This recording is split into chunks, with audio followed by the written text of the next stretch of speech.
Oh boy.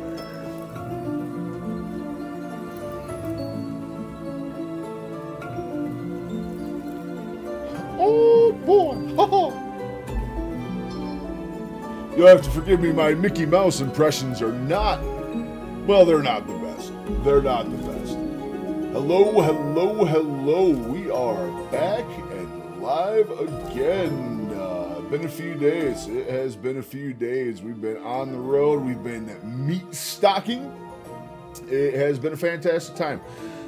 Absolute blur of an experience. I feel like I was sitting here talking to you guys the other night, and then MeatStock came and went, and here we are.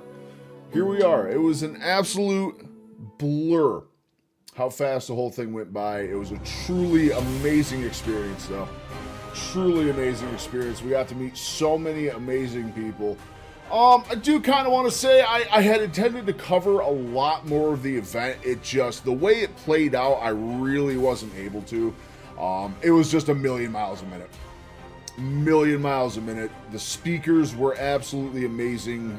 We made probably some lifelong friendships here with some really, really amazing people. So, all in all, fantastic time. Tickets are going on sale soon for 2027. Highly recommend you try it out. Highly recommend you try it out. It's a very, very good time. It's worth it. It is moving over to Nashville this year. I am going to miss Gatlinburg. I think Gatlinburg was an amazing little town for this convention. The problem is I think MeatStock has actually outgrown the convention hall in Gatlinburg. So they need a bigger forum for the event, and Nashville is going to be that. That being said, Gatlinburg was such a fun town. There's so much stuff to do there. I feel like we touched a sliver of what is there.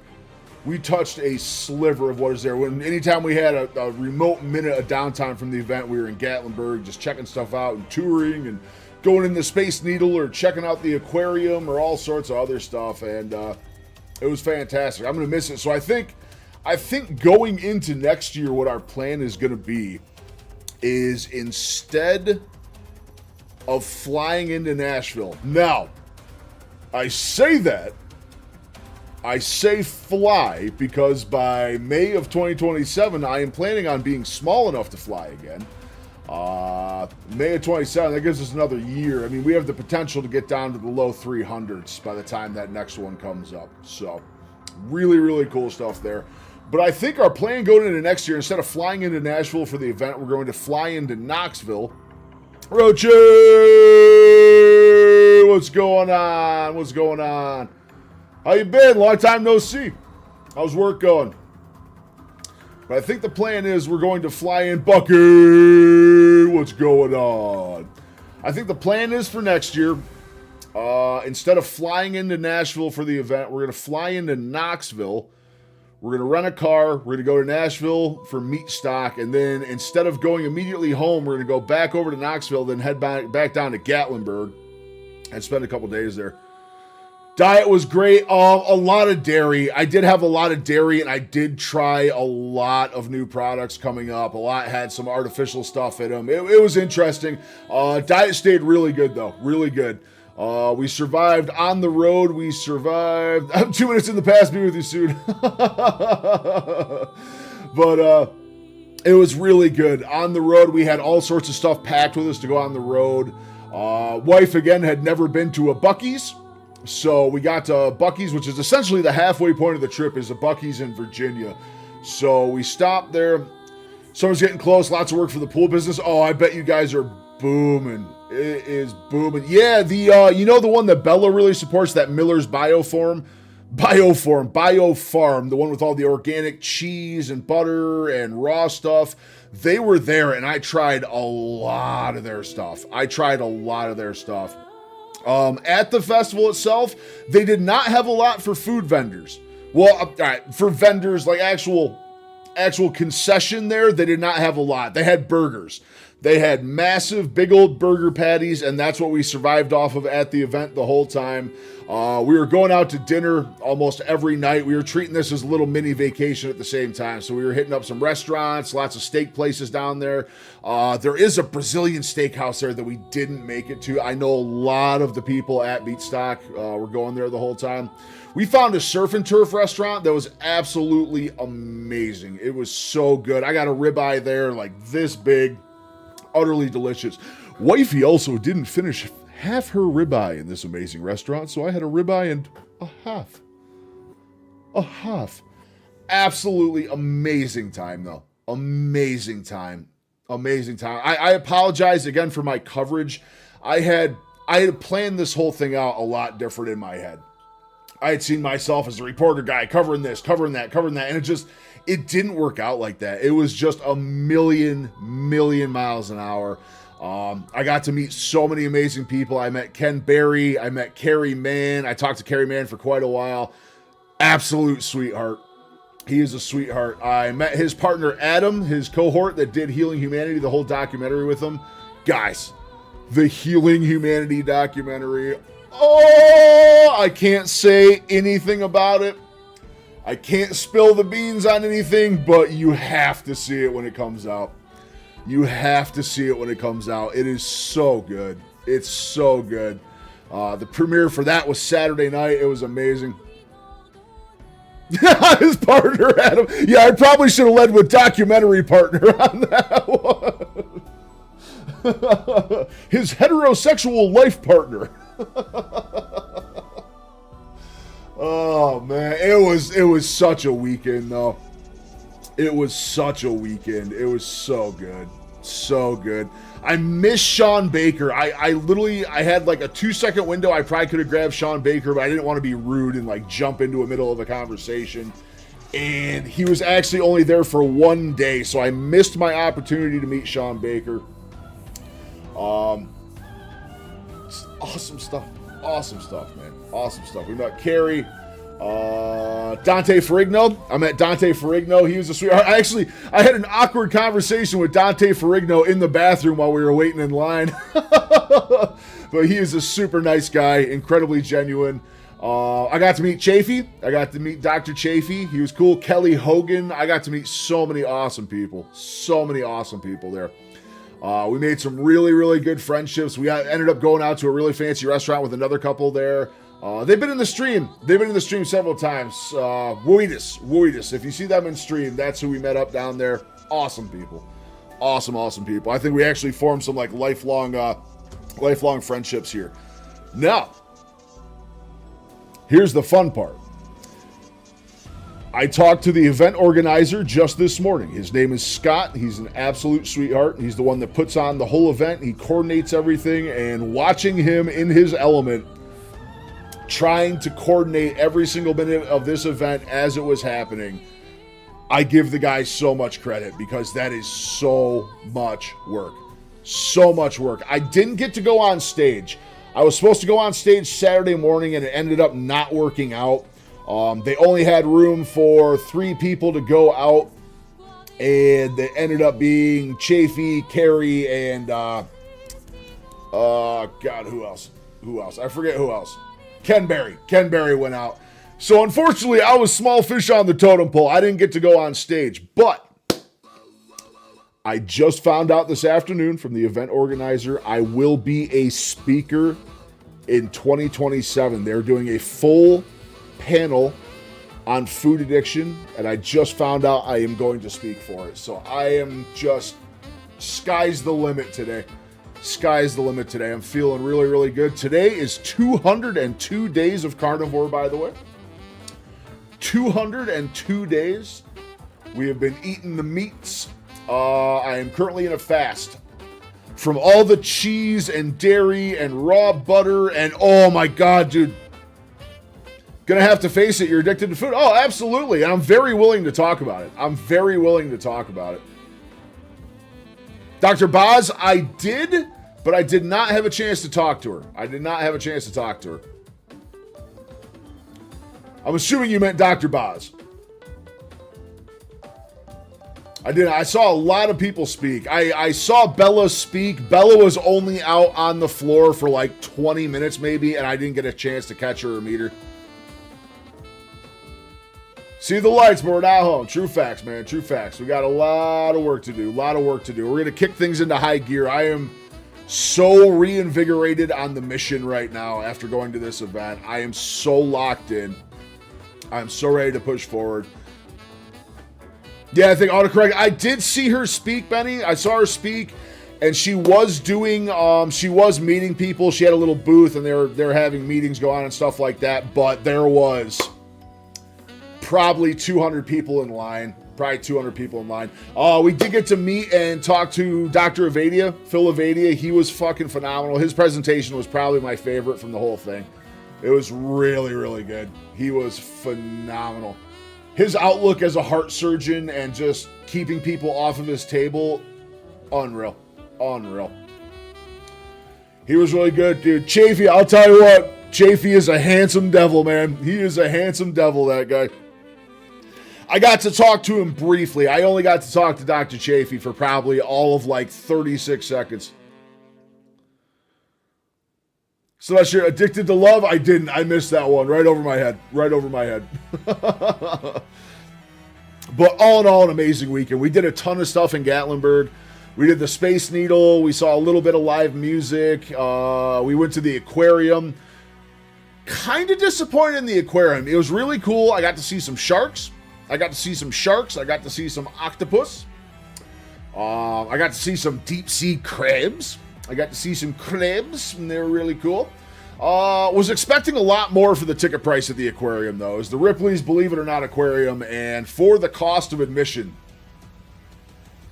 I was expecting a little more, I'm not gonna lie, but dude, there is so much stuff. End up like Carrie and Adam hanging around Chaffee. I was backstage with all of them. When I was supposed to go. It broke my heart when I wasn't able to go on stage, but I understood. It is what it is, and seeing the levels of organization and how much they're trying to coordinate, it just ended up not working out, and that's the way it plays out. But on a positive note, I did get to go backstage, and that's where I met Dr. Chafee, Kelly Hogan. I met Kelly Hogan numerous times. Rebecca Heichman, we're going to check out one of her videos here shortly. I did meet Rebecca. She is an absolute sweetheart. She had some really good speeches this weekend, too. Ken Berry's a maniac. Ken Berry is an absolute maniac. I love him. I got to meet him, shake his hand, and do the dance for a little bit. Jokes are falling flat today. No, I think I'm just I'm kind of remedial is all it is, Bucky. Your jokes are gold. I'm just a tad bit remedial. Not the full R, but remedial for sure. Dude, I'm honestly exhausted still. I am exhausted. I drove the whole way there and back.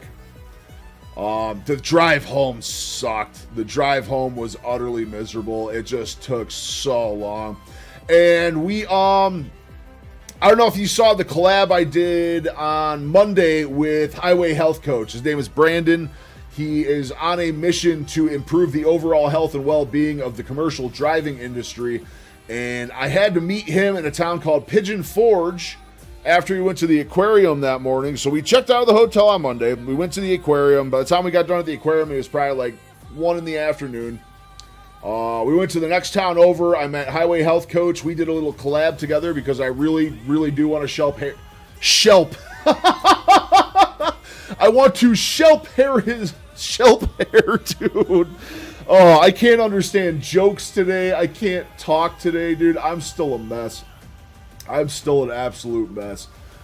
But we met up with him in the next town over in Pigeon Forge because I am very passionate about sharing his message. He's doing a really, really awesome thing. So we did a collab with him, but by the time we met there and kind of shot the shit with him, did the collab, shot the video, got it edited, got it put out. By the time we were on the road leaving Tennessee, it was like 3 in the afternoon. We didn't get back to Pennsylvania until almost 4 a.m. It was a long cruise. We spent probably an hour and a half at Buc-ee's on the way up. I just needed to like stop and decompress. I fell flat on my face. I fell as hard as possible flat on my face in the Buc-ee's parking lot. That wasn't fun. I don't think my arm's bruised up. My legs all bruised up from falling at Buc-ee's. I tried stepping over the gas pump when it was in the car and my toe caught it. Went down like a ton of bricks. But here's the thing. Literally a year ago, I was almost on a walker to get around my house. We just did 5 days on the road at a convention, exploring town, walking everywhere we went, and I did the whole goddamn thing. The only thing I couldn't do was ride the roller coaster with my wife. I couldn't ride the roller coaster with my wife because I was just a tad bit too big still. I was just slightly too big. Yeah, thanks, Rochi. How's everything going? I know you got to be crazy busy. I was kind of hoping I moved the stream times for Wednesday and Friday. We're now doing evening streams again, so I was hoping you'd be able to come back. At least not on those stairs and rail. That was at the roller coaster. Those stairs I did the dangle on, that was at the roller coaster. which was simultaneously directly across the road from our hotel. We had a hotel with a balcony looking down into the river. So nice, so nice. But we were still on the outskirts of town, so we saved a lot of money on the hotel. Awesome trip, though. Awesome trip. Carnivore bone strength saved you. That's what I'm saying, dude. My joints are all right. My joints are all right from falling. Nothing broke, nothing shattered. On a downward note, on a kind of negative note, boys, I did get some really, really bad news about my shoulders. No, Guga wasn't there. Nope, Guga wasn't there. No Guga, sadly. No Guga. Dr. Kiltz, I got to meet and talk to Dr. Kiltz for a very brief second. He is a very energetic man. Very, very energetic man. Awesome time, though. Awesome time. I'm so happy I got to meet Carrie, though. I got to meet Carrie like 2 hours before the premiere, and I had the nerve to say, "Are you excited?" And he just looked at me like, You could tell he was stressing the premiere big time. He was definitely stressing the premiere, but dude, the documentary was so good. So good. I wish I could tell you guys about it, but I can't say a word. I can't say a word.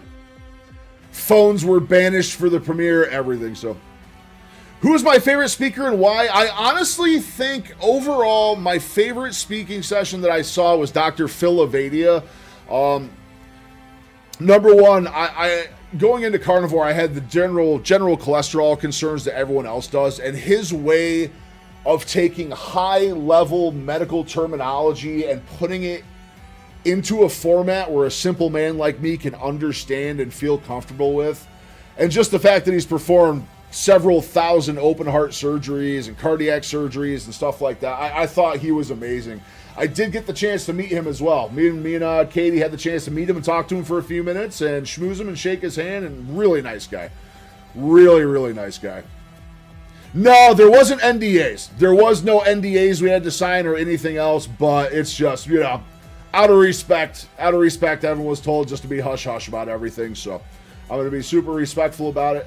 I am planning on trying to sign up with Healing Humanity to try and promote it, to get it into local theaters in my area. I do want to do that. I believe in that film. I'll put it this way. I believe in the film enough that I want to help them try to get it into the theaters in my area. I really do. I really, really do. So I'm going to try and do that. I just want to be involved. I cannot explain how much the whole weekend reinvigorated me. It really did. I was feeling kind of down going down there and like just overall about everything going on, because I did get really bad news about my shoulders. Before we went down here, I'll kind of pop open the shoulder stuff here. Let me see if I can find it quick. I had double MRIs on my shoulders 2 nights before I left. And it's not great. It's not great. Push-ups are done.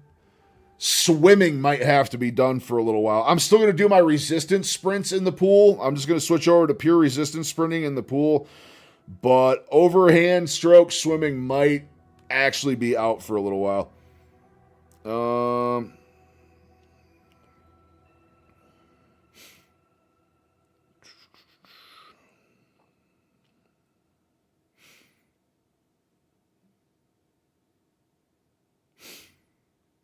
So I got fluid. This is my left or right? This is my left shoulder. I have severe teres minor atrophy in my left shoulder.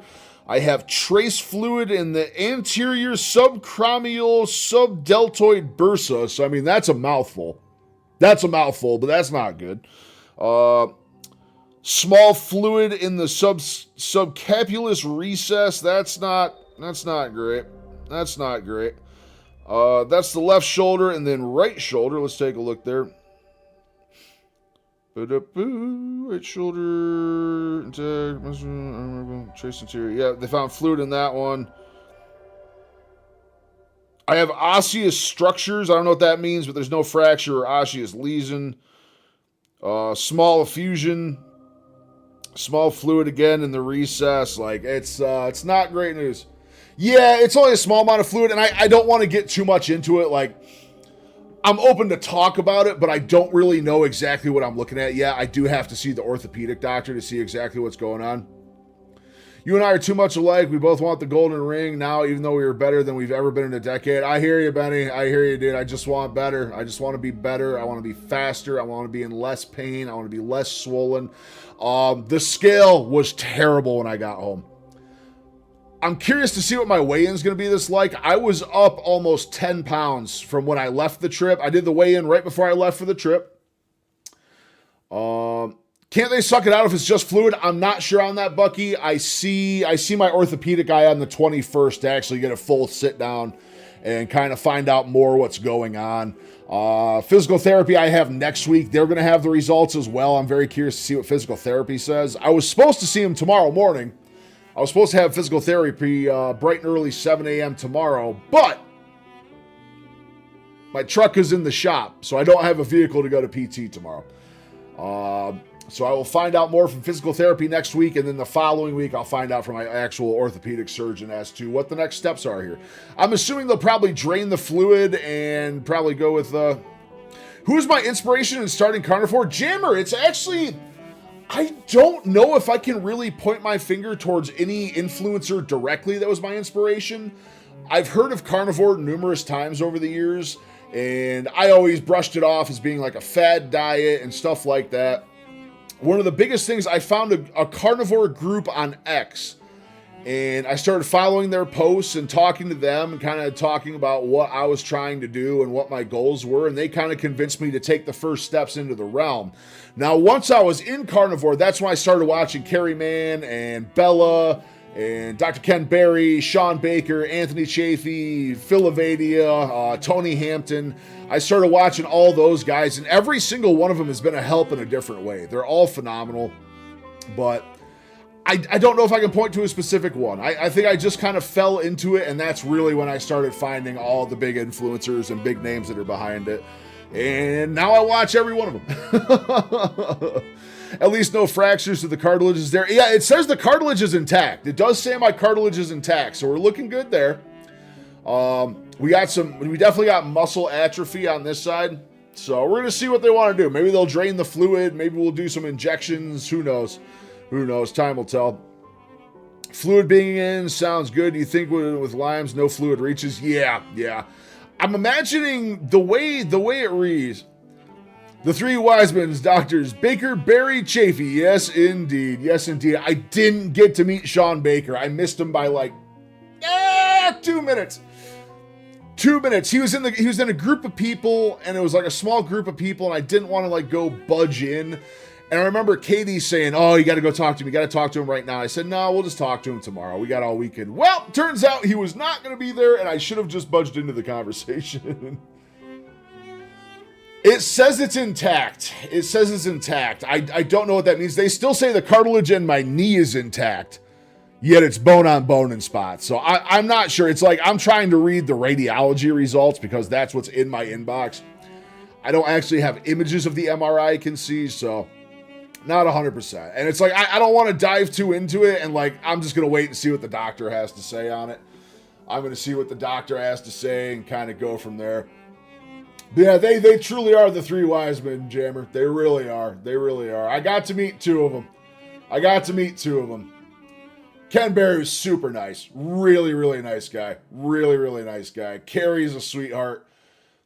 I felt bad. I think Carrie was just antsy when I met him. He was just sitting there. You could tell he was crawling in his skin because he had to premiere the documentary in 2 hours when I talked to him. But I met his wife, Jen. I met his two daughters, Emma the Carnivore. I met all those guys. We actually got some of their lotion and stuff. They make all the tallow products. So it was really cool. Really cool. They actually had a fucking 4X Healing Humanity shirt for me. They had a big boy Healing Humanity shirt. So I got a healing shirt. It's awesome. Awesome stuff, man. We got a lot of stuff. We came home with a lot of stuff. Oh, by far out of all the vendors, Miller's Biofarm with all the raw products was really good. The star of the show for me, and these are going to come to market soon. I'm doing everything in my power right now to try and be an affiliate for this company because they utterly blew me away. Pure carnivore chicken nuggets are coming. They are coming. How long was the convo? With who? With who? Carrie? I met Carrie numerous times. I ran into Carrie 2 or 3 times. We kind of, hey. And then when I actually talked to Carrie, we talked for, I don't know, probably 10 minutes. Me, him, and Adam. And I'm still talking to Adam. I have DMs with Adam right now. So it's awesome stuff. Awesome stuff, man. Really did some networking there. Met some really, really awesome people. Kelly Hogan, too. Kelly Hogan was amazing. She's such a sweetheart. Was Bill not there? Bill did not make it. He did not make it, unfortunately. I was hoping he was going to be. Because I feel like that's really one of my idols I should be looking after, because, man, he did what I did on a much, much bigger scale. It is truly amazing what that man has done weight loss-wise. Truly amazing stuff. Yeah, Jerry. All right, let's check out some of the stuff we got to get into here today. We got another look at seed oils from Tony Hampton I want to check out. Rebecca has a new video out. We're definitely going to check that out. I love Rebecca's stuff. I didn't get much of a chance to talk to Rebecca. It's the nuggets are with pork rinds. They have beef in them. They have pork in them. Like, dude, they're so good. They are straight, legitimate carnivore friendly. I was 575 at my highest 12 years ago. That's big. I was right under you. I was 562 at my worst. 562. What are you down to now, if you don't mind me asking?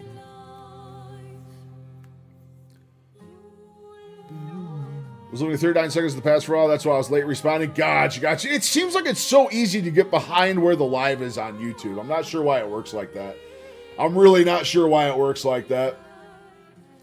I feel bad. In my defense, I do the same thing with your guys' comments. I'll see a comment and like start answering it and then realize, oh, that comment was like 15 minutes ago. I'm so bad at doing that myself, so don't feel bad. Don't feel bad at all. I did buy a piece of art down there. You weigh 340 now? Let's go, dude. Let's go. Let's go. You've lost over 200, man. That's amazing. That's amazing. Amazing, dude. Amazing. I'm gunning to be in the 3s right now. I am gunning to be in the 3s. I'm in the home stretch of the 4s. I kind of blew back up over MeatStock. I think all the dairy I had down there didn't help me at all. But also, I have been extremely inflamed. I did buy a piece of art. Here, I'll show it to you. I just hung it up on the wall down here. Oh. I found this while we were down there, and I had to have it. It spoke to me, and I had to have it. It's a nice little painting I found. A little stogie and some bourbon, man. Oh my God, it spoke to me. It spoke to me, and I said, you know what? I need to have this on the wall of my office. It was just calling out to me. So we embraced the arts while we were there. I was almost thinking, you know what? This would look like really, really good right here, too. That would look really good right there next to the bookshelf. Man cave? Oh, yeah. I'm down in the basement right now. This is my whole man cave setup right here. Oh, let me go hang this back up.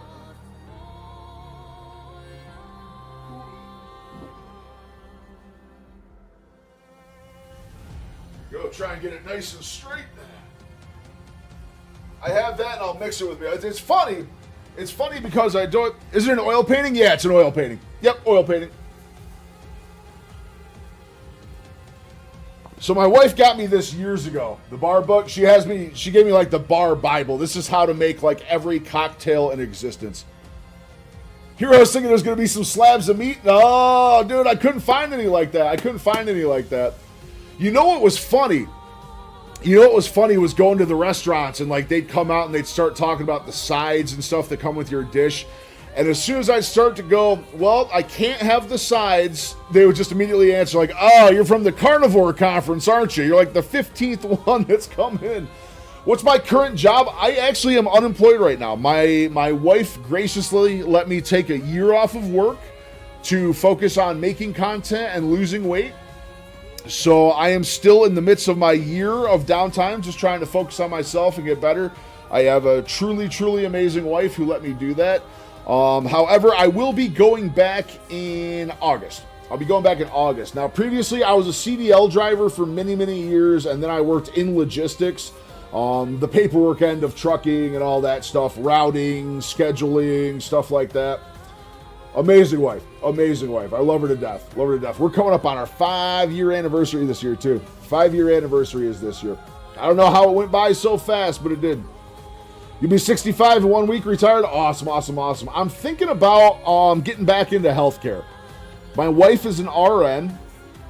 She is an RN and absolutely loves her job. I'm thinking of getting into the logistics side of healthcare is what I'm thinking right now when I go back. But we'll see what happens. We'll see what pops up. We'll see what's available and what jobs AI isn't taking over yet and kind of go from there. I did talk to numerous people down there too, and with my current journey, I am considering taking the steps. This is a big one. This is a big one, guys. I am deep in thought about this, and I'm going to find out more soon. I am considering making moves to take all necessary steps to become a licensed health coach.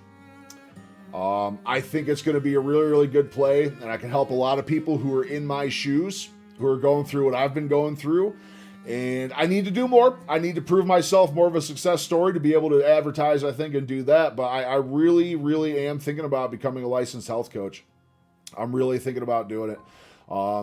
I linked up with a couple of people down there that have amazing programs to get certified, carnivore-specific stuff on top of that. So I'm really thinking about going that route. I want to help people with whatever I do next. I feel like all of my past careers and everything else, it was just me. What do I want to do? How do I want to do it? And everything else.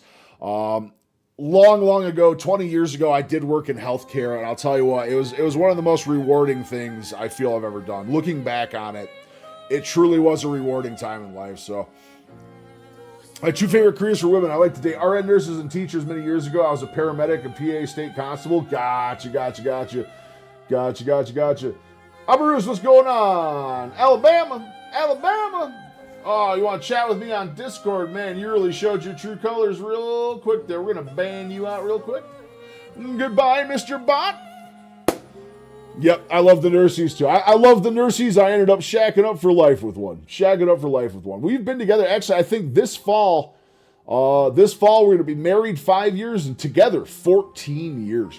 14 years we've been together. I'll tell you what, it still gets better every day. She was literally the rock by my side when I was down at MeatStock. She was with me the whole time. We did split up at one point. There's a big speaking session on women's health. I decided not to go to that one. She went to that. She went to that one and actually left like halfway through because I think whoever the speaker was actually starting to talk about how carnivore is not the way to go at a carnivore conference, which I find very interesting, but I wasn't there for it, so I really can't speak on it too much. Time do we got, by the way? I was kind of hoping I was going to hear back on my truck today, so my truck is in the shop. We did get very lucky for MeatStock. Our SUV has a bad sensor, so we couldn't take our SUV. It's been on back order for over a month, so we couldn't take our SUV as planned, so we decided to take the truck. The flex plate in my transmission in my truck didn't break. It's still drivable, but it's making a lot of noise. The flex plate in my transmission in my truck went, so I'm kind of waiting to hear back on that right now. Very, very luckily, a family member, the morning we were leaving, I was going to take the truck on a bad transmission and cross my fingers and hope for the best. And literally 2 hours before we left, a family member reached out and let us take their small Subaru for the trip. They had an infiltrator? I think so. They did have a really good debate panel too. They had a debate panel on adding carb versus keeping no carb, low carb. That one was really good. Chafee had some real mic drop moments on that one. I remember, I forget what the woman next to him said, but she said something about at least we know there are certain vegetables that are okay to eat and aren't going to cause inflammation and this and that. And Chafee just looked at her and said, "Name one." And she just went, well, I'm not a doctor or a scientist. I really can't explain after. Just destroyed her with 2 words. Destroyed her with 2 words. There was a lot of pro carb people there, though. There was a lot of pro carb people. They do not make trucks like they used to. Rochi, my truck has 26,000 miles. 26,000 miles, and my flex plate and my transmission just went. I'm not happy. I'm not happy. Here's the problem. Here's the problem. I do not drive much, or I didn't drive much. The past 5 years when I weighed 500-600 pounds, I did not. Because of the sensor, the truck is breaking. No, the sensor is on our SUV. The sensor is on our SUV. Yeah. Well, the sensor on the SUV, here's what they told us about the sensor. So the sensor is a manufacturer recall part. It started going bad, so we brought it in. It's fully covered by manufacturer warranty. We don't have to spend a dime for labor, anything else. It's going to get fixed as soon as they have the part. But the fact it's a manufacturer defect, every Blazer in the country is having the issue right now, so the parts are very, very few and far in between. The car still runs great. My wife takes it to work every day, takes it out on the town every day, and it does absolutely fine. But the one thing they told us is do not drive long distances.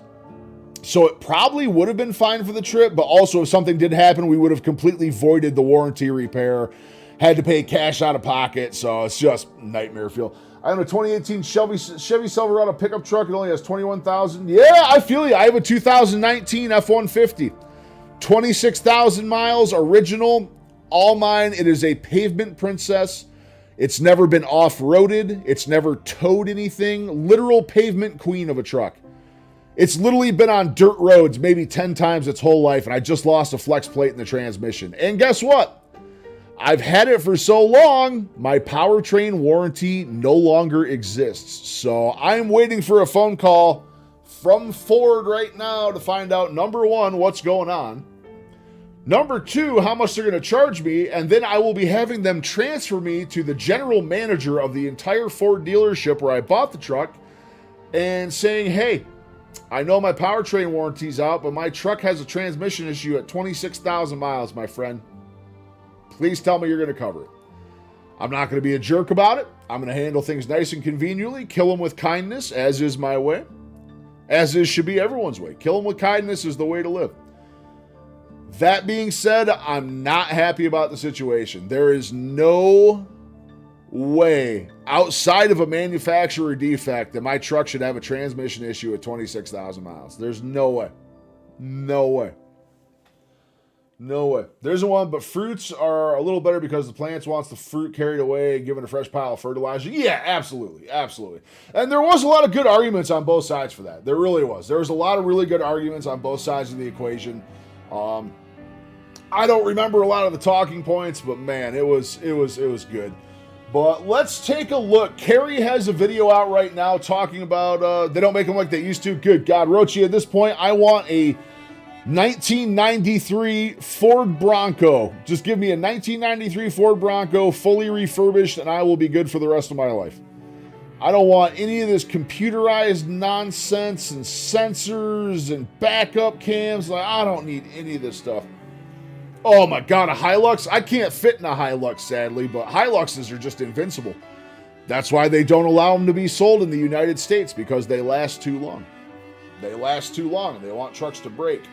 And here's the problem. So I now have a choice. I have 3 things that are going to happen with my truck.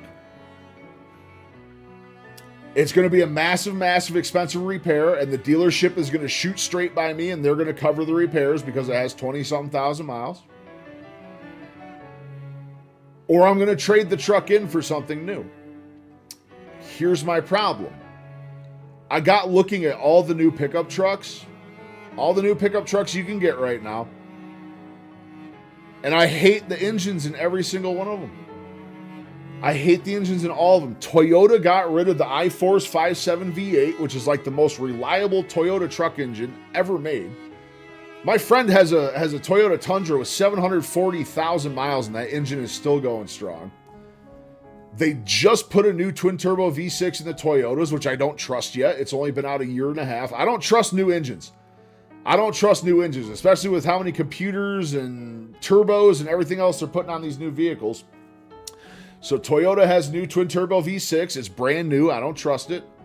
Chevy has a new turbo 4-cylinder.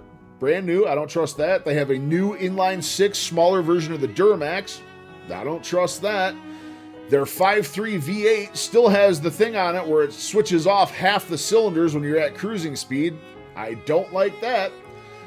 Dodge has a whole bunch of new V6 turbos. I don't trust any of them. They just redid the Hemi. The Hemi's got some sort of new ecosystem built into the Hemi. I don't trust that. It's like, what do I do? Even though I have low mileage on my truck, I'm kind of scared when things start breaking down. I'm eyeing moving to down Vietnam. Nice. Yeah, no, it's wild. I truly kind of believe this, Jammer, is like when vehicles sit a lot, vehicles want to be driven. They want to be driven. All the parts want to move. They are built to move. They're built to be in motion. And I do think to a certain degree, when vehicles sit a lot, things do start to go wrong with them. Things start to seize up a little bit. Your fluid all moves to the bottom of the tanks and gears and all that stuff. And like probably give you more wear and tear on the top end of things on startups and things like that. So I do think vehicles that sit a lot run into these problems. I have a small thing I plug into my Suburban so it won't turn off the cylinders. Interesting. I didn't know they made stuff like that. Suburbans are nice. I would go an SUV route, but I really like having a truck. I don't need a truck often, but like the 10 to 20 times a year that I need a truck, man, I'm happy I have one. Should watch a guy called Car Wizard. He has a video of what car he would buy. He is the wizard. Interesting. Well, my problem is just all the trucks across the board. So here's the thing. The only engine that's available in U.S. pickup trucks right now that I actually trust is the 3.5 liter V6 twin turbo in the Fords, which is what my truck has. I love that engine. It's fast. It has power. I get almost 20 miles a gallon on a full-size pickup. The engine's great. It's been out for 10 years. They've worked all the kinks out of it. But that's also what just broke on me at 26,000 miles. Granted, it wasn't the engine. It was the flex plate, but I'm actually praying it's the flex plate. If it's actually my transmission, this just got a whole lot worse. I needed a new battery last year. It was $300 because it must reset all the electronics. Wow, I didn't know that. I wonder if that's kind of a GM specific thing because I put a new battery in my Ford in like 2021, 2022, and I didn't have to reset anything. Although, I did notice I have the touch screen in the dash, which everything just has the touch screen now. My touch screen, ever since I swapped that battery, like once every month or so, my touch screen just like flashes out. It just goes black, and then I have to pull over, turn the truck off, turn it back on, and it fires right back up, and it's good for like another month. But that didn't start happening until I swapped that first battery out, so I don't know. I just don't like the amount of tech, and now I'm hearing a lot of telltale rumors on what's going to happen in the future here. I'm hearing telltale rumors of monitoring systems in your truck, cams on you in your truck, like scary stuff on the horizon, like actual police state stuff coming for vehicles here starting in like 2027. So it's like, I don't know, I got to figure out what to do on this one. But let's check this out. Kerry has a video out of how he thought the premiere went. I'm very curious to see it. I am in the thumbnail. Yep, kill switches, monitoring devices, like actual cameras with AI watching you to like determine if you're too tired to drive or you drank and you're trying to drive. Like, dude, scary shit, man. Scary shit. And I don't like it. Literal police state type stuff. Don't get me wrong, the phone's already in our pocket. They already got all the tracking they want on us. But man, the vehicles now too, it's crazy. It's crazy. All right, so I don't think I can see the thumbnail full screen, or can I? No, I can't actually see. I am in the thumbnail of this video. Very far in the back, albeit.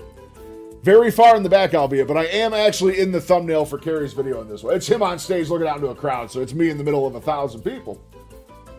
But I'm in the picture.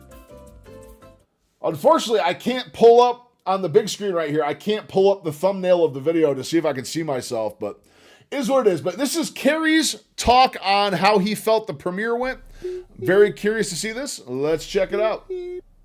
What happened at MeatStock 2026 in Gatlinburg, Tennessee? I will share all of it with you.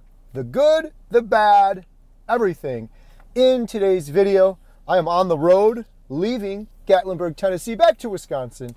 And this was my first time. Woo, he drove it too. MeatStock. He had a long drive. I have, however, attended. Actually, all Bucky, didn't you sorts say of Wisconsin to carnivore keto- Gatlinburg wasn't bad? I think it was about the same drive I took, like 11 hours or something like that. Metabolic health type conferences all over the world. So I'm going to give you the rundown. So here's what happened for me. I arrived. I'm attending because I am honored to speak. Yep. At MeatStock. We're sharing a Healing Humanity presentation in the morning, and then the presentation was really screening good. Our documentary Healing Humanity exclusively. You have permission to watch, Kerry. So that was my reason for being here. What did I see? What did I witness? What did I hear? What did I learn from others? The lineup of speakers here was incredible. Literally people that I consider heroes, people that are saving lives, just walking around in the hallways, attending these panels, giving these presentations. I was able to catch a few, and they were incredible. The venue itself was great. It was huge. The big ballroom was gigantic. I was told it held 1,200 seats, and then there were some breakout rooms as well. There was an exhibition hall. We had our Healing Humanity booth set up over there. Overall, I talked to hundreds of people during this event. People that were familiar with me from my YouTube channel, people that were familiar with Healing Humanity. And I was asking them, like, how's it going? You enjoying this event? Overwhelmingly, almost every single person was thankful, grateful, blessed, gratitude, having a great time, enjoying the speakers, enjoying the event. That was the case. I did not encounter one person that was not enjoying themselves there. Every single person you ran into was just smiling ear to ear. Ear to ear. So much fun. For me as well. I guess you're always going to get some people that are negative or grumbly. And there was one thing that I agree with, and there was one thing that I heard a couple people mention that I completely disagree with. Before I share those with you, let me just tell you what went down for Healing Humanity, because a lot of you are watching this because you're familiar with the project and you're excited about it. Oh, like react to his videos? No, it didn't even come up. It didn't even come up. At the end of the day, it's fair use. It's fair use anyway. As long as we're transformative, it's all fair use. No, I was kind of, dude, I was jittery when I talked to Kerry, man. I was just, I don't know. I was like, oh my God, it's the guy I watch all the time on stream. Oh, man. I was jittery, man. I was super nervous approaching people. I actually really was. I was really, really nervous approaching some of the big name guys and stuff. I truly, truly was. I don't know why.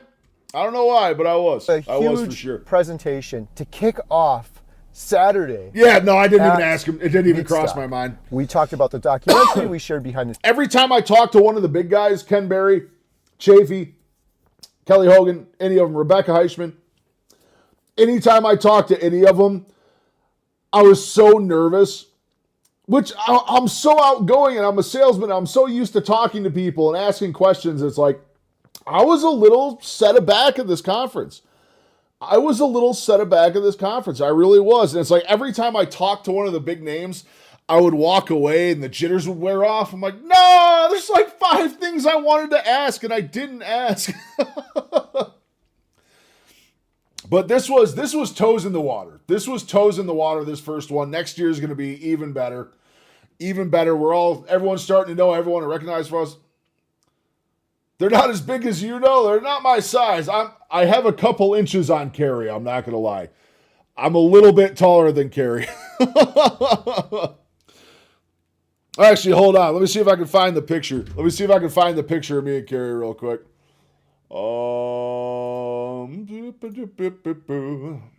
About 11 months ago, I made a video called The Truth About Seed Oils and What I Actually Recommend. Hold on, Tony. Hold on. And today, I want to revisit that conversation. Whoops. Nope, don't need that. There you go. I'm a little bit taller than Gary. I'm a little bit taller than Gary. Just a little bit. Super nice guy, though. Super, super nice guy, man. So good to meet him. Hey, how you guys feel about the pink shirt, man? I was rocking some pink down there. I was the most flamboyantly dressed there on Saturday out of everyone. Everywhere you looked, I was peacocking. I was absolutely peacocking. Everywhere you looked at the event, you just saw this like massive hulking pink dude. Oh, it was awesome. It was awesome. The scenes footage, we did a You know who else is a small dude? Phil Avadia. Phil Avadia. I had some height on Phil. Oh, let me see if I can find the picture of Phil.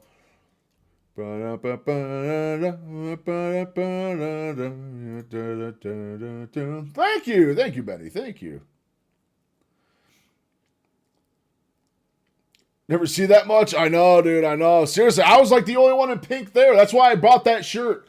Like, I'm going to stand out like a sore thumb with this stuff on. Where's Phil Avadia? Hey, right here. Here's Phil Avadia. So I got some height on Phil Avadia, too. I got some height on Phil Avadia. Absolutely got some height on Phil.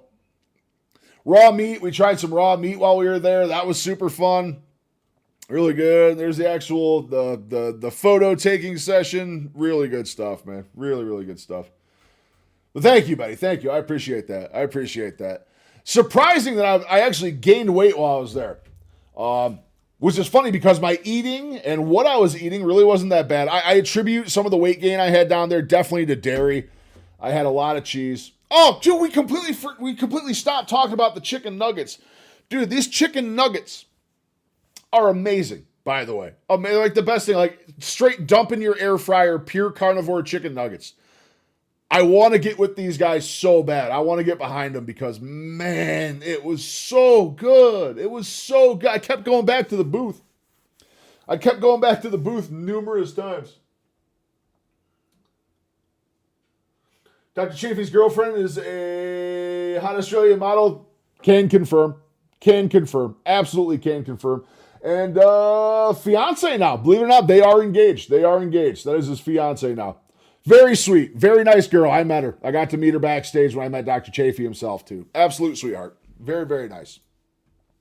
Very, very nice. tribute to Dr. Ken Berry that got a standing ovation. Yep. That I was literally looking at my watch like, Adam, we're going to run out of time if we don't move on from this. Should be front page news. Dr. Ken Berry saved my life. Yep. The whole audience was standing up. When we gave our presentation, 1,200 seats. That's what I was told. I think it was 1,200 seats. Completely filled, people along the walls, and someone sent me a video. There were people outside the ballroom still trying to get in. It was crazy. The energy. We figured out real quick that if you wanted to see a certain time block of speeches, you wanted to be there early. You wanted to be there like 15 minutes early. So when one session ended, there was 15 minutes until the next one. And at the end of each one, everybody would clear out because they were all like an hour and a half to 2 hours. So everybody had to use the bathroom and stuff. So you'd kind of have to wait for people to clear out and then get in there and get a seat for the one you really wanted to see next. And then also they had like the front third of the entire auditorium. Dr. Ovidio name mentioned at 1,700 times in the Epstein files. Pardon? Ovidia? Ovidia. Not Ovidio. Unless that's a typo. It's Ovidia. Unless you just typoed his name. It's kind of horrifying, actually. But let me know if that's confirmed, because kind of horrifying. Kind of horrifying stuff. Energy was incredible. I looked down, Dr. I'm going to have to look at him in a whole new light if that's the case. Come here, pup. Come on. Get up here. Up here. You want to get up here? You do this. You jump up on my leg like you want to jump up on my lap, and then you just look at me. Come on. Come on. You have reawakened my desire to eat raw. I'm going to do the next best thing is sear steaks, half a minute per side that have been frozen to kill parasites. Yeah, Benny, the raw was really good. Come here. Stop. Come here. Come here. Trying to get the dog up here. The raw was really, really good. The raw was surprisingly good. I was impressed by it.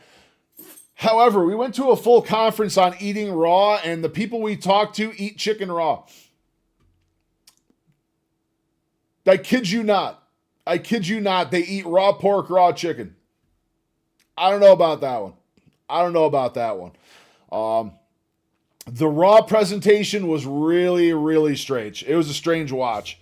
But raw steak, I'm going to start. I've been getting rarer and rarer on my steak. And I don't know. I think I can do it. I really think I can start doing the raw stuff on steak. But as far as like ground beef, like chicken, dude, the man eats raw chicken. It's good in small pieces, but bulk, yeah, I couldn't eat raw bulk. Yep, I couldn't sit there and like eat a whole steak raw. Like a couple pieces here and there I think is really good. Like more than likely, maybe I'll test it a little bit when I'm making my steaks from here on out. Maybe I'll just cut a little piece off here and there. Just kind of before I cook it, have them and see how I feel about it. But I felt great.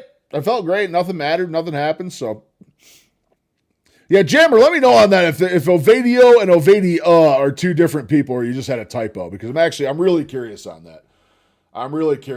Because if it's the one and the same, I'm not a fan anymore. Barry was in the audience. Dr. Chafee was in the audience. Like, so surreal for me. Biggest audience I've ever spoken in front of in my life. We had Rancher Maggie come up on stage, and they went nuts. Having the fat rendered too. And there was one thing that I heard a couple people mention that I completely disagree with. Before I share those with you, let me just tell you what went down for Healing Humanity, because a lot of you are watching this because you're familiar with the... That's his argument. The guy who ate raw everything, he's been eating raw for 12 years. Again, this dude eats everything. He had two girls with him, that same thing. They eat raw chicken, raw whatever. That's all they do is just eat raw meat. And that's what his claim was with the parasites and all the bacteria and all that other stuff. He's like, you're going to be exposed to it in all sorts of other places too. But I don't know. I don't know how much I buy that. That was a very strange presentation. That was definitely a strange presentation. I was definitely asking some questions at the end of that one. The project, and you're excited about it. Adam and I gave a huge presentation to kick off Saturday at MeatStock. We talked about the documentary, we shared behind the scenes footage, we did a tribute to Dr. Ken Berry that got a standing ovation that I was literally looking at my watch like, Adam, we're gonna run out of time if we don't move on from this. Should be front page news, Dr. Ken Berry saved my life. The whole audience was standing up. When we gave our presentation, 1,200 seats, that's what I was told. I think it was 1,200 seats. Completely filled, people along the walls, and someone sent me a video. There were people outside the ballroom still trying to get in. It was crazy. The energy was incredible. At a certain point, they just start closing the doors. Dr. Chafee was in the audience. Like, so surreal for me. Biggest audience I've ever spoken in front of in my life. We had Rancher Maggie come up on stage, and they went nuts. Maggie. Dude, Rancher Maggie is so gnarly, dude. So gnarly. I didn't get to meet her face to face, but her story is wild. The woman is 82 years old. 82 years old, and she is doing things that I can't even do at 39. She is tending a whole ranch at 82 years old, jumping over fences, wrestling bulls, doing all sorts of stuff. Awesome woman. Awesome woman. Incredible. Maggie has no idea her influence, how inspirational she is. The whole thing was just amazing. Later that night, we premiered Healing Humanity at 6 p.m. Dr. Barry was in the audience watching it. The seats were just filled. And it was incredible. It exceeded all of my expectations. I'm not trying to hype it up. You guys will see it eventually. People were clapping and cheering during the film. There were certain parts where I was like, okay, stop cheering now. You're going to miss this next part where Maggie says this, or Bill Knott says this, or Jeff DeProsper says that. We collected 50 testimonies after the screening. On video, we had a professional crew come out and film these testimonies and reviews. The crew is working on editing those, but we'll be sharing more of that very soon. Lots of reviews and testimonies on social media after this. So many, just great, beautiful. A lot of people saying this film is beautiful, this film is amazing, this film gave me hope. So I was happy and excited to see all of that. Before I share the good and the bad with you, I want to just share one quick story that blows my mind. This was incredible. We cover cancer. Where did you pull that from, Jammer? I'm super curious. I'm looking. I got a side screen over here I've been looking on. No, video's not in the files at all. Nope.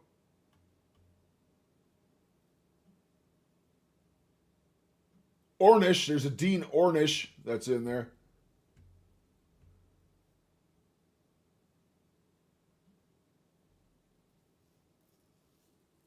Other doctors, yeah. Coverage mentioned various physicians: Peter Attia, Mehmet Az. I can't pronounce that. I'm terrible at names. Dean Ornish, Bruce Moskowitz, Stephen Victor. But no, it says Avadi is not in there at all. Avadi's in there. So I'm curious where you found that. Let me know where you found that, because I'm curious. In our documentary. And we didn't do that lightly. It's such a serious, raw topic. It's a matter of life or death for people. Everybody knows someone affected by cancer. But it's such a heavy topic. I'm so thankful that we included it in our documentary. And this is my quick story. After we screened the documentary, I will say this, and I'm not really giving anything away. The section of the documentary he's talking about with the cancer, fucking heartbreaking, man. Heartbreaking.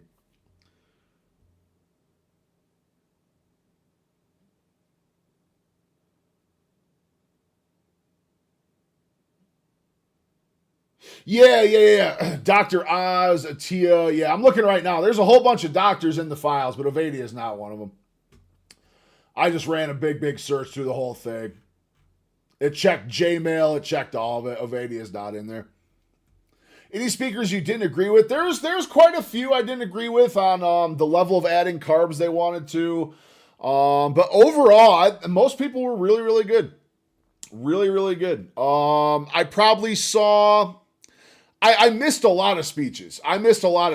Because there was a massive... It wasn't all in the same hall. So there was a ballroom with like 1,200 seats where all the major speakers were. There was a small breakout room off to the side that sat like 50 people. Like smaller speakers were there, like Edward Goecki. I think we've watched some Edward Goecki on stream before. He was in the breakout room. The raw meat presentation was in the breakout room. So there's 2 separate speech places.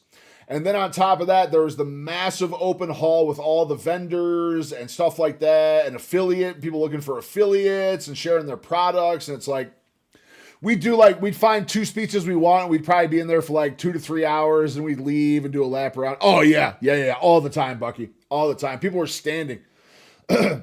All the seats would be filled, and there'd be people lining the walls all the way around the room.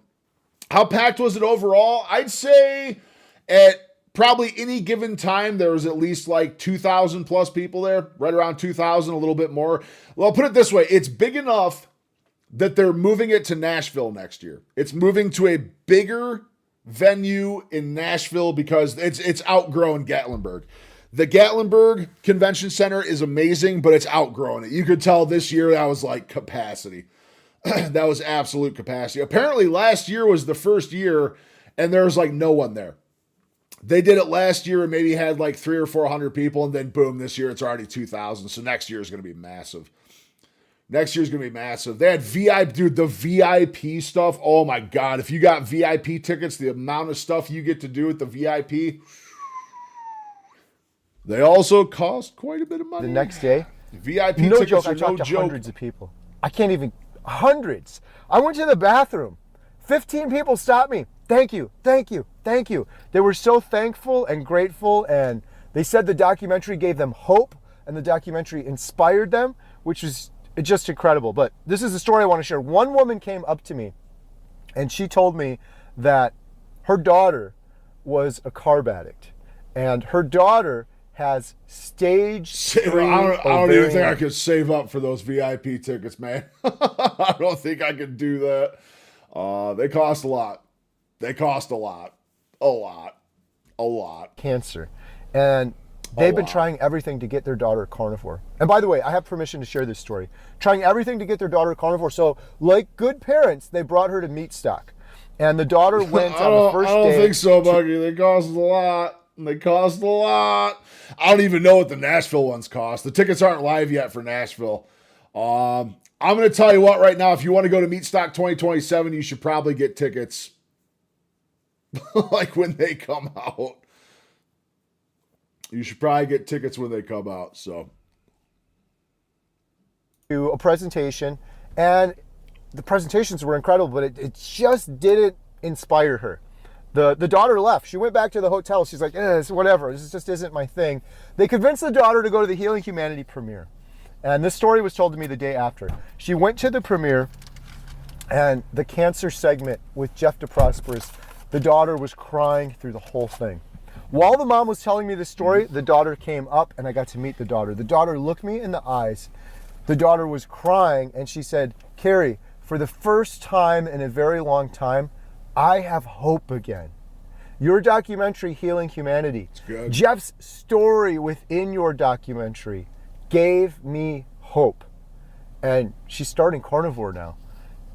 It's just incredible. I was crying, she was crying, we were hugging each other. It was just incredible. And I gave her information to contact Professor Thomas Seyfried. I gave her free access to our Healing Humanity membership site so that we can help her on her path to healing, and we can support her with that amazing community. And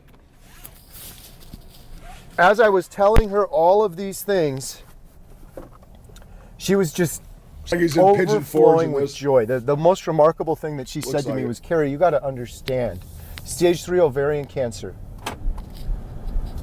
the pain, the suffering, the struggle of going through chemo, and to be able to see Jeff in our documentary go through that same struggle, but have success after he went to a proper human diet and got rid of his inflammation and his energy went up. Jeff said in the film, I just had a chemo bottle attached to me 3 days ago, and I feel better than I do in my 20s right now. I could get out on a soccer pitch right now. I feel so good. I feel incredible. So to be able to give this woman hope was just amazing. It was my favorite moment from the event, alongside literally hearing hundreds. Trust me, I made him very well aware of that when we talked. I made him very well aware of that. Hundreds upon hundreds of stories, just all day long, story after story after story. I wish I could have recorded the whole thing. Incredible, miraculous stories of healing. People that saw my YouTube videos, people that saw the work we're doing for the documentary and were inspired by it. So I thank each and every one for sharing their story. In terms of the good, I think I covered it. What is MeatStock all about? I'm going to give you the good first. No, I'll give you the bad first. The bad, the complaints that I had, there were few and far between, but the couple of people that complained said they wish that the event was more organized, which, okay, a couple of people said like if they had more maps and more alerts and notices and things like that. It's my understanding that next year, this is going to be in Nashville.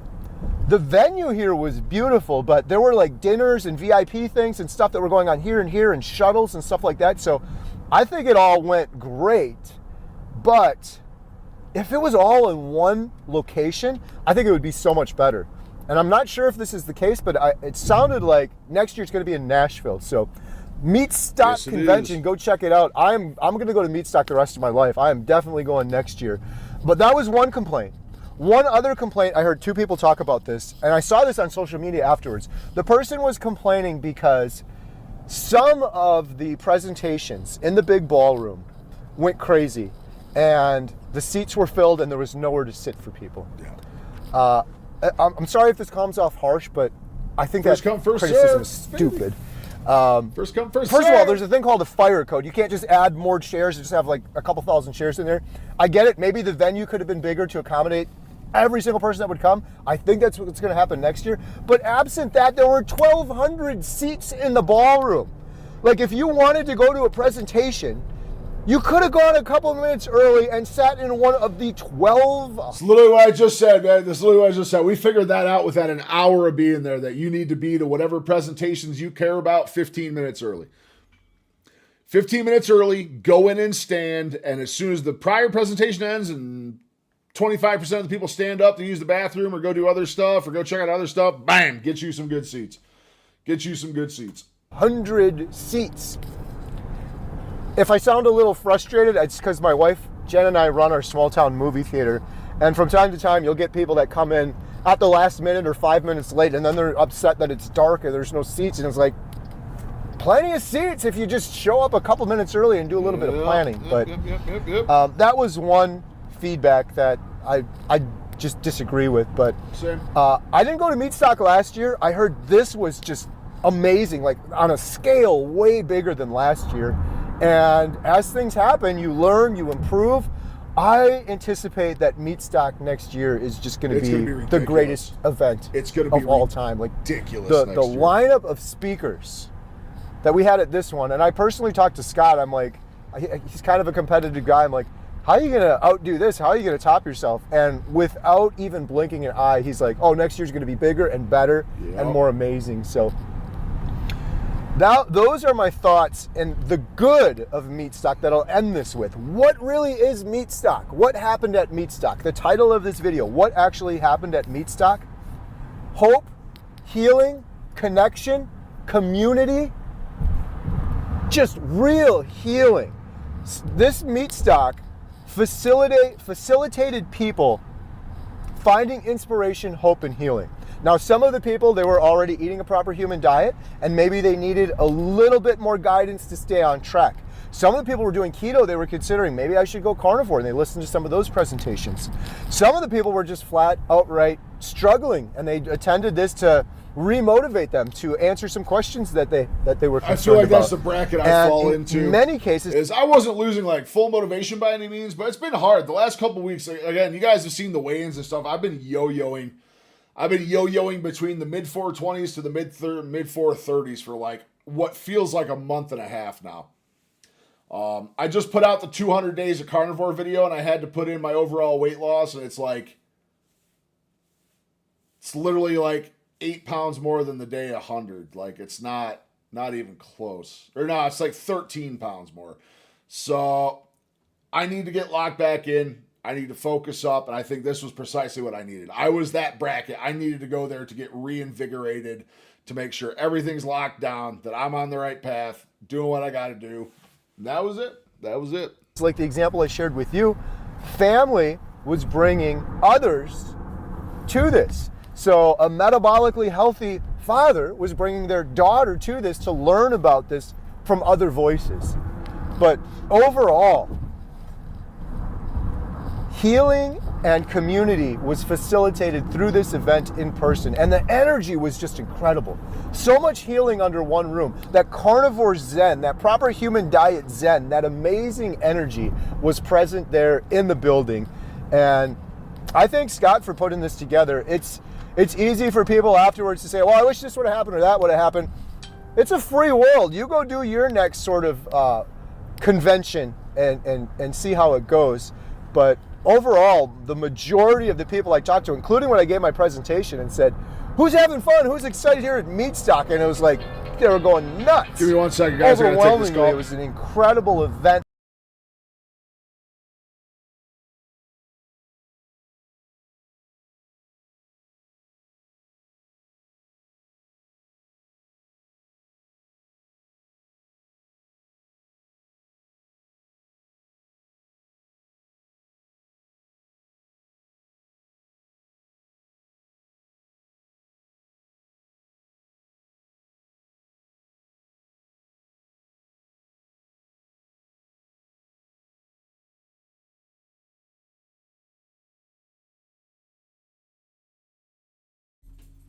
The Ford dealership called the wrong phone, and I missed it. I literally missed the call about my truck because they didn't call my phone. That facilitated healing. And that's why it's so important. The root end result of it was a lot of people left fired up, inspired to take their health into their own two hands, or continue to do so, or take it to the next level when they weren't able to otherwise. And then the connection and community and friendships and networking that occurred as well. That's what MeatStock is, in my opinion. That's what all these conventions are. I don't know. I'm about to find that out. I'm probably going to be their hope, muted here for a second. I think they're closed, but fuck. All right, I'll be back. Oh, I'm going to take a break. I need some water anyway. I'll be back in like 2 minutes, guys.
They called Katie's phone.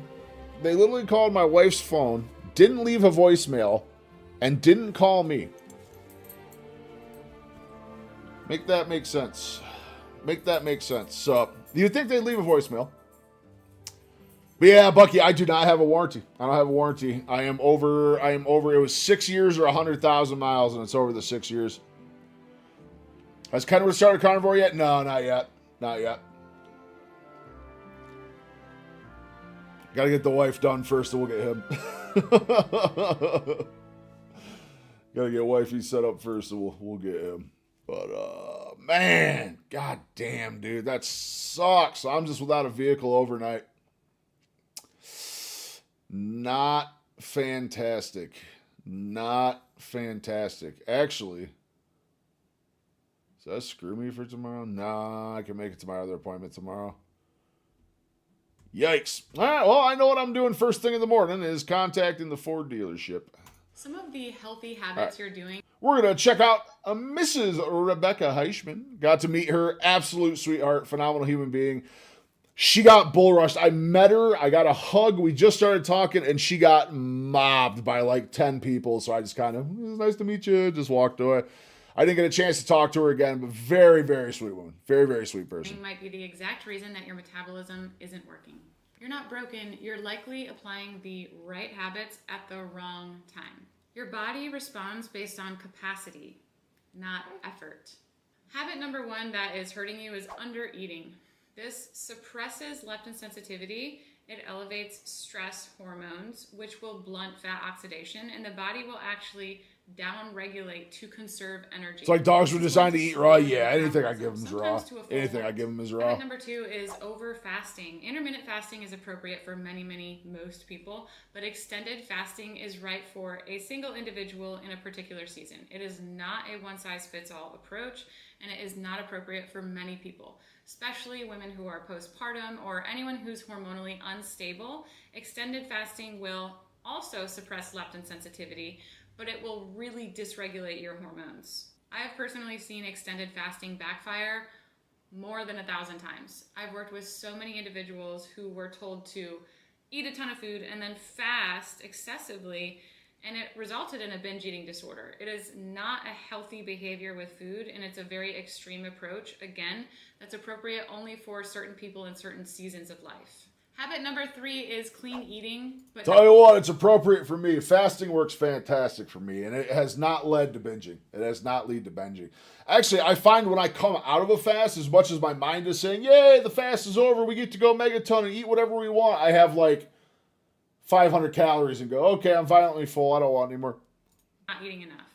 A lot of people will hyper focus on 100% grass-fed and finished, glyphosate-free, this, that. Maybe you're into green juices or something like that. But if you are suppressing food overall, it's not going to work. This will raise your cortisol, and again, the body will conserve energy. So it doesn't matter what you're eating. If you're under eating, I was unprepared for it myself, but we're already here, man. We're already here. After about 6 weeks, your body will adapt to whatever input it's given. So if you are in a deficit for 6 weeks, your body will downregulate to match that deficit. If you keep going lower and lower, you will hit a wall. This is why I'm trying to teach you all how to build. That's really something I'm curious on. That's kind of one of the biggest things I wanted to talk to her about and kind of pick her brain on was if I'm not eating enough. And I think I need to eat more. I think I need to eat more because if you look at my BIA scans, which by the way, so I need to check that. I need to chickadee check that.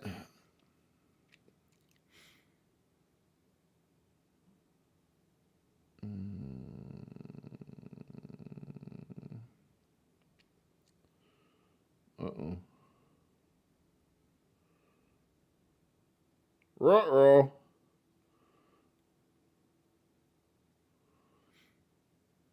Okay, yeah. I have a BIA. I got a BIA Friday. We have another BIA on Friday. Nature, we ain't nothing but mammals. So let's do it like they do on the Discovery Channel. Check it out now. That's such a good song, and I just realized that's not on my playlist anywhere. My God, I need to fix that. My goodness, I need to fix that. Capacity so that you can burn fat at higher calories, so that you can eat plenty of food, support your hormones, upregulate metabolism. Some of us cannibals are cut out other people like cantaloupes. True. You built capacity instead of down-regulated. Habit number 4 is going low carb too fast. This will shock the system. A lot of people go cold turkey. This actually suppresses thyroid and leptin. You don't want to shock the thyroid by saying, hey, I'm pulling out your only energy source. Figure it out. That is very stressful to the body. Instead, you might titrate slowly down carbs while you titrate slowly up fat to replace fat. I think that would be my biggest recommendation if I were to refer anyone asked me how they should start carnivore going forward, is really ease into it. Super ease into it. Just trying to nosedive in just doesn't work, man. I mean, I know some people can get away with it, but it just doesn't work. I think that's why it stuck for me so hard this time, is I was just actually able to ease in for once. Fat for carbs in a way that makes your body feel safe and supported. The last one is overtraining and under-recovering. Too many people are chasing exercise, which, hey, I love to exercise, yes, but I have indeed. 2 rest Yes, days a week, indeed. and my workouts are only about 15 to 20 minutes long. Man, it sucks. I actually have to give up swimming a little bit. Until I know what's going on with my shoulders, I kind of got to lay low in the pool. So I have to figure out some other stuff to do. I have to figure out some more yoga, PT type stuff to get done. Get done. Man, I can't talk to you. That's with warm up and stretching afterwards. High intensity exercise, especially without built-in capacity, is going to tax your adrenals and again, work against you. It will cause the body to conserve instead of release or build. So it's not about the habits themselves. These all can be healthy things in the right context, in the right season, for the right period of time, but your nervous system needs to have the capacity to withstand it. Build capacity first and then layer your strategy. Good advice, as usual, from Mrs. Rebecca. Beautiful stuff. All right. I wanted to watch this one on seed oils. This one looked really good, so we're going to check this out. Months ago, I made a video called Guilty of that one? Yeah, I agree. Just working out too hard? I truly think so. I don't give myself the recovery time. Also, my stress management is just terrible. On a fun note, I wasn't going to talk about this too much, but I have decided after MeatStock that I do want to document every facet of what I'm doing. I do go see mental health tomorrow. I'm going to see a mental health professional tomorrow. Excited to see what I'm going to learn from it. I really want to work on my medications. I want to work on my medications and try and get to a bit better place with medications because they're doing nothing. I'll tell you what, I think a lot of it was just the 13-hour drive and being exhausted, but I was in a massively depressive state yesterday. I couldn't do anything yesterday. I really couldn't. I think just being in the car for 13 hours and being in pain from being in the car, man, them Subarus are not super roomy. Them Subarus are not what you would call crazy roomy. So I was hurting pretty good from the trip, and I ended up in probably the worst depressive episode I've had in a while, and it carried into today. I know it probably doesn't seem like it right now, but I'm still in the middle of a depressive episode right now. Just been feeling super down and out and miserable and grumpy and just agitated, irritated, a little bit of everything. So very curious what's going to happen tomorrow.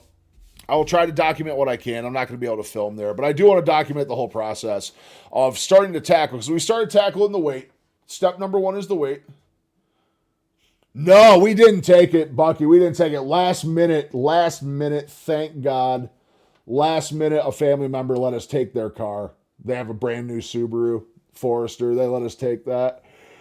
Did great. Thing did 34 miles a gallon on the way down. Did really great on fuel there and back. So, yeah, I honestly don't think the truck would have made it. I woke up in a panic. I literally woke up in a cold sweat like 2 hours before we were supposed to leave and was just losing it. I was a wreck because I didn't want to take that truck. I didn't want to take the truck. I didn't trust it. I honestly feel like if I had taken that truck, I would have been down in Virginia right now waiting for a transmission to get repaired. Never even would have made it to MeatStock. So, But it did good, but it wasn't very comfortable for me. Sorry for the yawn, I'm still shot. It wasn't very comfortable for me, and I was, after 8 hours straight, I was very, very better than a cross track. Yeah, for sure. Now I think the Foresters are like the roomiest Subaru. It had plenty of room, but it wasn't comfortable. It was not comfortable for me, and it was just, I honestly think even if I'd taken my truck just after 8-9 hours of straight driving, it just hurts no matter what you do. Especially at my size with all the other accompanying things I have going on. Just not the best. But I'm very grateful that a family member last minute saved us on that whole thing. Yeah. I am bummed I did not get a phone call about my truck. I'm bummed I did not get the phone call about my truck. I really want to know what's going on. I've been sitting here all day waiting to find out what's up with my truck, and I'm not going to find out. Not going to find out till tomorrow. So I'm going to get some good sleep tonight. Oh, we're probably going to go. I don't know how long we're going to stream for. We'll probably go at least another 30 minutes or so. But, yeah. Let's carry into seed oils and see what we got. And what I actually recommend. And today, I want to revisit that conversation. Not because the video was not... I was really excited for Tony Hampton, but he was not there. For some reason, I thought that Tony Hampton was going to be there, and he just... Well, he wasn't. Into my morning coffee. Please don't do that. But after... Plenty big enough for you? Yeah. Research, I realized something important. I was directionally right, but I probably was not nuanced enough. And in medicine, nuance matters. Because if we're going to help people make better decisions, especially in a topic as emotional as seed oils, we have to be... An emotional topic like seed oils. What we suspect and what we... Bella was there. They had a little highly protected and cut off VIP area out back. Bella was there Saturday for her speaking role. She was on, there was a big panel on Saturday night. Saturday night, it was Bella, Kelly Hogan, Ken Berry, Dr. Chafee, Dr. Kiltz, and Michaela Peterson. I think one other. I think there was one other for that speech. She was there for that speech. And from what people told me, she was like out on the floor meeting people for like 20 minutes. 20 minutes. Whenever she was on the floor, I wasn't there. I saw her when she did her speech, and that was it. I never saw her at the event once after that. I think she really might have just flown in for a few hours to do her talk and then left again. Sean Baker also. Sean Baker was only there for Friday. I saw him speak a couple times, but I did not get the opportunity to meet him, sadly. I should have.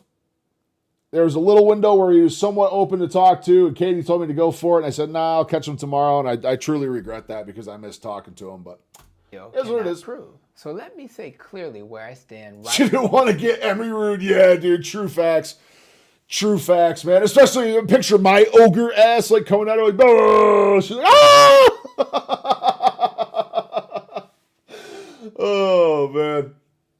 Oh, man. I didn't get to meet, I was backstage with Michaela Peterson. I didn't get a chance to meet her, though. I didn't get a chance to meet her or talk to her. At the beginning, as a doctor focused on metabolic health, I still prefer oils and fats that are less processed. I prefer fats. I'm excited, though, man. I get to speak next year. I get to speak next year. I'm really pumped for it. Refining, high heat, deodorizing, bleaching, or chemical extraction. That's why I still like my Boca framework. Butter, olive oil, coconut oil, avocado oil, and of course, animal fats. That does not mean I believe one drop of seed oil is toxic. It does not mean I think your metabolism collapses because a restaurant used canola oil. But when I have a choice, I choose less processed. And I think you should have the freedom to make that decision too. This video is not about fear. It is about informed choice because the Emmy Rue, here, I'll walk you through it. I'll walk you through. I'll see if I can find the video quick.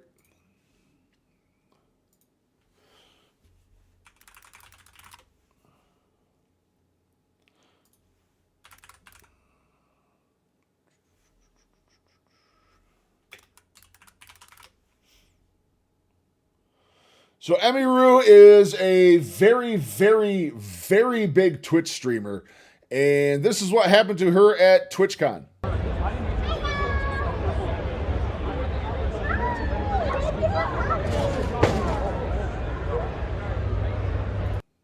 And the guy with the blue hair does nothing, of course. Shocker there. But that's her right there. Watch this. It's hard to see, but watch.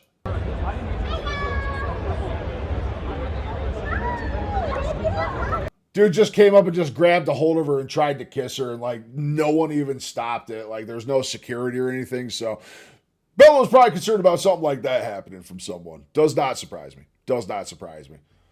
You never know. You never know at these events, man. You never know. I mean, it's just open admission to people. Well, not open admission. You got to have tickets, but it's open admission to anybody that wants to come. So you do got to be careful. They did have security. There was definitely security present. They were making themselves well known, but it was like 1 or 2 guards for like several thousand people. So, la, la, la, la. It is about dose, processing, heating, oxidation, ultra-processed food, metabolic health. And honestly, rather we are blaming one ingredient while ignoring the entire metabolic crime scene. Let's start with the history. For most Ben of Franklin? human history, people cooked with fats that came from whole foods. Butter, lard, tallow.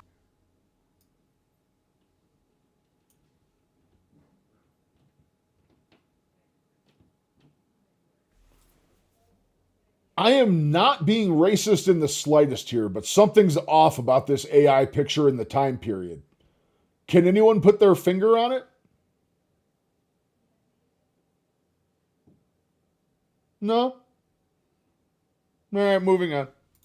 People cooked with fats that came from whole foods. Butter, lard, tallow, animal fat, olive oil in certain parts of the world, coconut oil in others. These fats were recognizable. You knew where they came from. Then food technology changed to frying pan. Vegetable oils became cheaper, more available, and easier to put into packaged foods. Soybean oil. Get yourself a nice tub of Crisco. Lather yourself up. Increase Corn oil, thy gains. cottonseed oil, canola oil, sunflower oil, safflower oil. These oils became major parts of the modern food supply. And one important chapter in that story was hydrogenation. That's where liquid vegetable oils were chemically changed to become more solid and more shelf-stable. That helped create products like shortening and older margarines. And it also created artificial trans fats. Dude, I just want This more part carnivore is chicken not nuggets. Controversial. The FDA I can't determined even see a picture of chicken nuggets now without going crazy about how bad I want some of the chicken nuggets from MeatStock.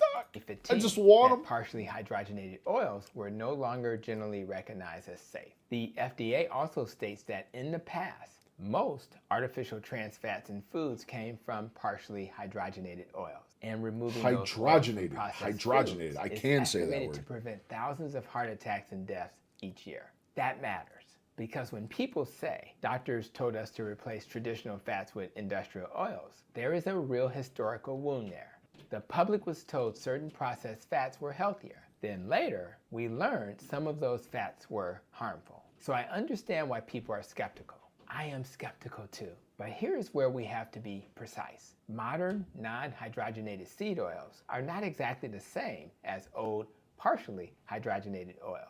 So we should not blame today's canola oil for everything that old trans fats did. But we also should not ignore the bigger pattern. The more we industrialize food, the more we separated people from real food. And that is where my real concern food. remains. It's all it comes now down let's to. talk Just about the eat real molecule food. everyone Just argues. eat real food. I don't care what you do. I don't care if you go vegan. Just eat real food. It's that simple. It's really that simple. Acid. Linoleic acid is an omega-6 polyunsaturated fat. It is essential. That means your body needs some of it. The controversy is about how much we now consume, where it comes from, and what happens when it is delivered through ultra-processed foods. The chicken common nuggets argument again, goes man. like this. Seed oils contain linoleic acid. Linoleic acid can convert into arachidonic acid. Arachidonic acid can be involved in inflammatory pathways. Therefore, seed oils cause inflammation. That sounds logical. It sounds clean. It sounds like the kind of explanation that makes people say, "Case closed, Your Honor." But biology rarely closes. Yes, I did. Yes, I did. I did get to meet Ken Berry. I only got to talk to him for probably like 5 minutes. Really nice guy, though. Tall. Me and him were like eye to eye. I think maybe I'm like an inch taller than him. But yeah, super tall dude.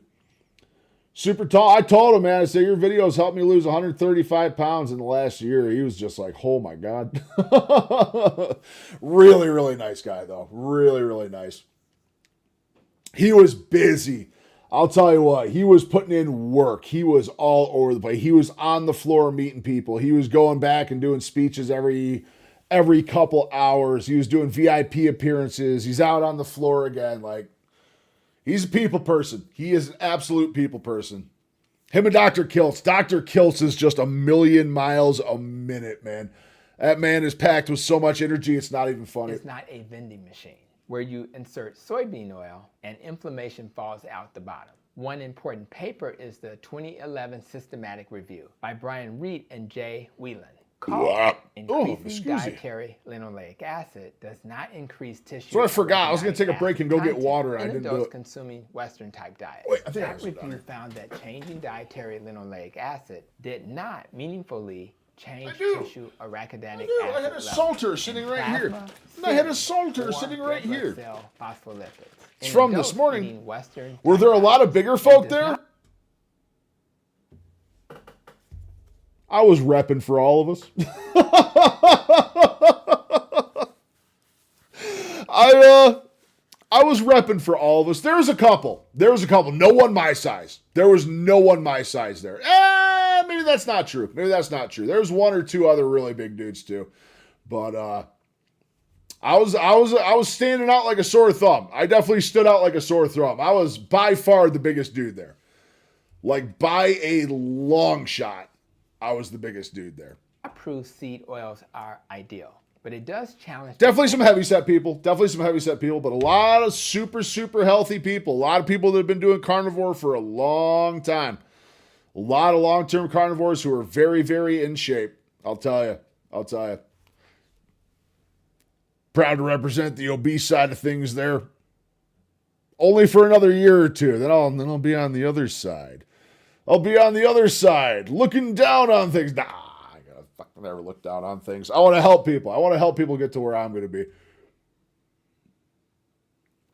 How'd you guys feel about that if I was offering health coaching and stuff? Oversimplified. I'm very interested in pursuing it. More linoleic acid automatically means more arachidonic acid and more inflammation. Another paper worth naming is the 2017 meta-analysis, Dietary Linoleic Acid Intake and Blood Inflammatory Markers, a systematic review and meta-analysis of randomized controlled trials. That study included 30 randomized controlled trials with 1,377 participants, and it found no significant effect on higher linoleic acid intake on several inflammatory markers.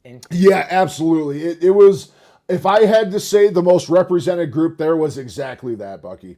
Was exactly that. A lot of people with autoimmune conditions. I didn't run into anyone else with Lyme disease, but I'm assuming there's probably a couple there dealing with Lyme and other illnesses like that. That definitely seemed like the highest represented group, though. Cancer, autoimmune issues, stuff like that. People trying to reverse skin conditions. People fighting just chronic rosacea and stuff like that, trying to clear up their skin and stuff like that. I mean, there was people from every single walk of life. There's people there trying to improve every possible condition you can think of. There was people there with stage 3 cancer. There's people there who are mega obese like me. Leviathan class life form, if you will. There were bodybuilders. There were doctors. There were patients. Everyone was there. It was such an amazing experience. Such an amazing experience. Damn, I just keep thinking about it. I just want some more. I want to chase down some Miller's Biofarm cheese with one of them carnivore chicken nuggets right now.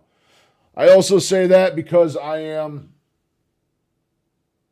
well, would you look at that? I'm currently 24 hours into a fast and I'm really starving right now.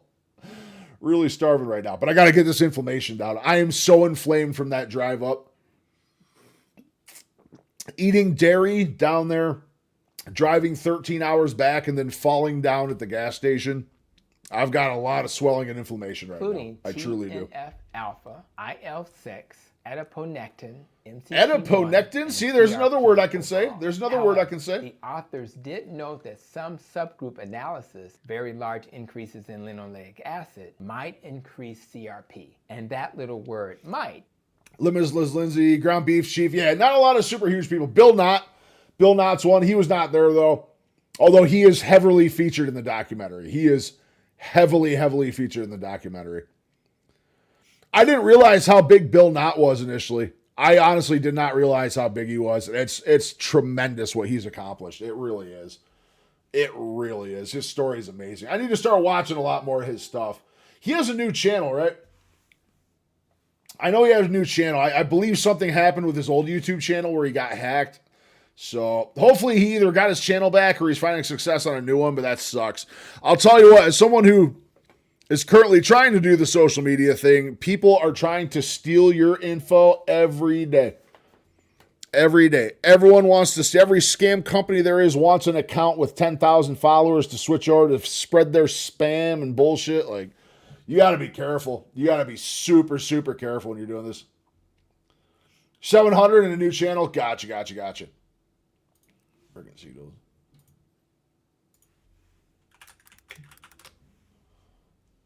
Oh, no, that's not right at all.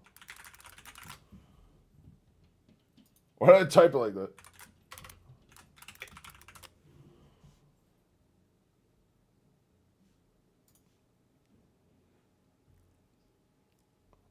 Bill and Daisy, Alaska.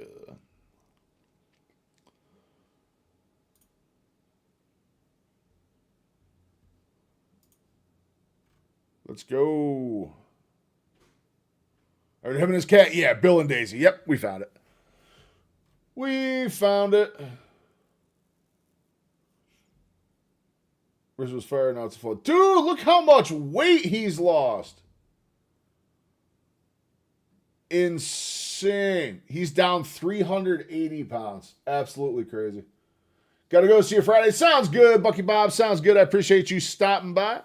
Friday, we'll be doing the exact same thing at the exact same time. We're probably only going to go for another 15 minutes or so here. I am still absolutely exhausted. I am truly exhausted from this trip. I need another night of just good, pure, uninterrupted sleep, and that sure is what I'm going to do the minute I get done. Leave me a comment down below. No, I already did that. No, I already did that. We got some fun here. We're seeing some growth on X. We're definitely seeing some growth on X.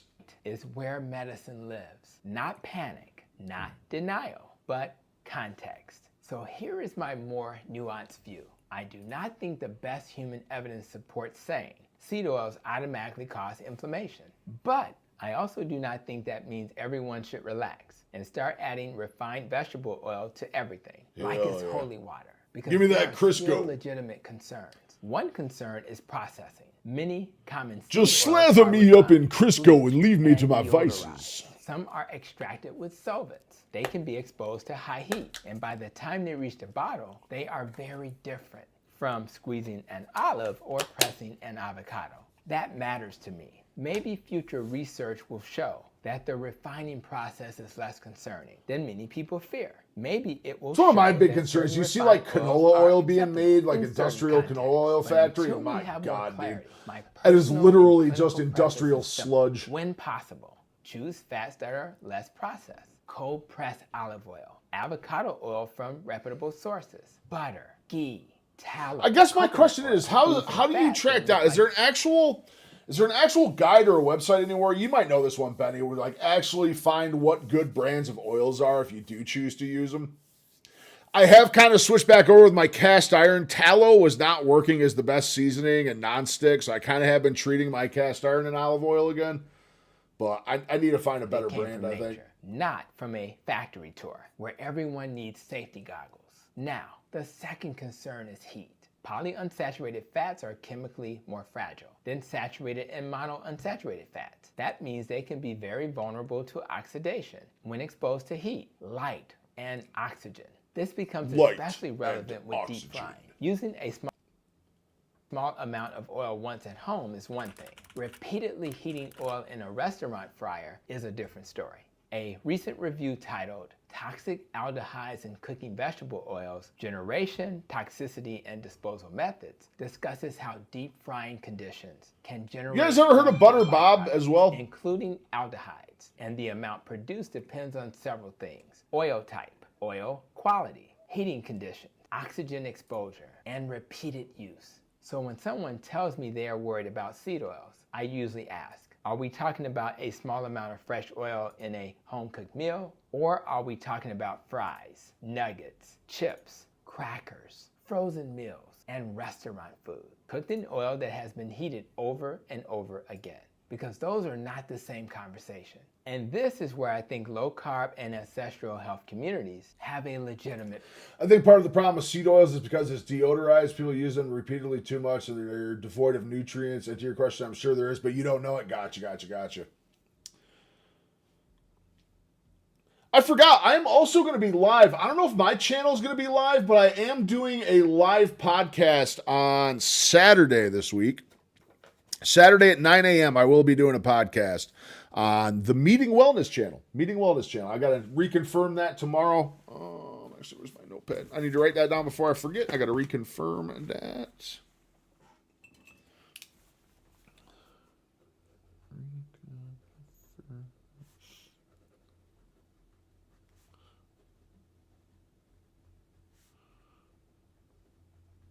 So, another neat photo that I probably should have told everyone that earlier, but I will be live on the Meeting Wellness podcast Saturday morning this week. We are doing that, and I did talk to Butter Bob. Butter Bob reached out to me from my coverage down at MeatStock, and we're going to do his podcast as well.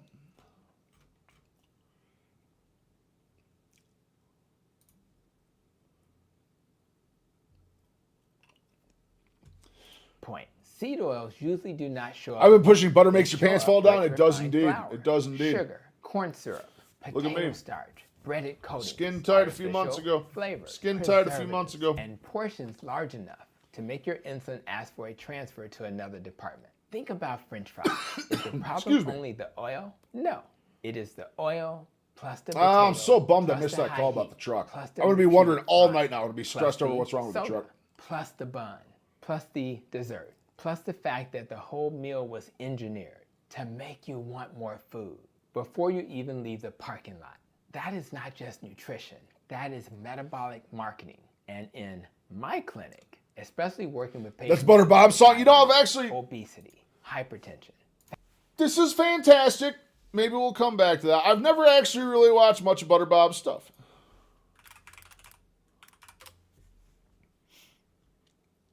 Butter Bob Briggs.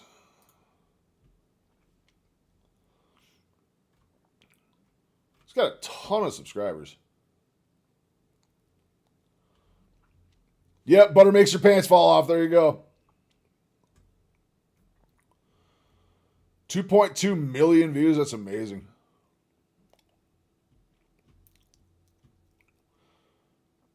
Or fat people hard. Damn, he's got crazy views. Yeah, I'm going to be on him. Or I spoke to him. We haven't coordinated yet, but he reached out to me while I was down there. And I am going to link up with him for an interview. Going to be fun. Going to be super, super fun. Super, super fun. Super, super fun. All right, back to the studios. He came back. Okay, so he is the one that took a hiatus from YouTube and came back. I couldn't remember if he was or not. I could not remember if he was or not.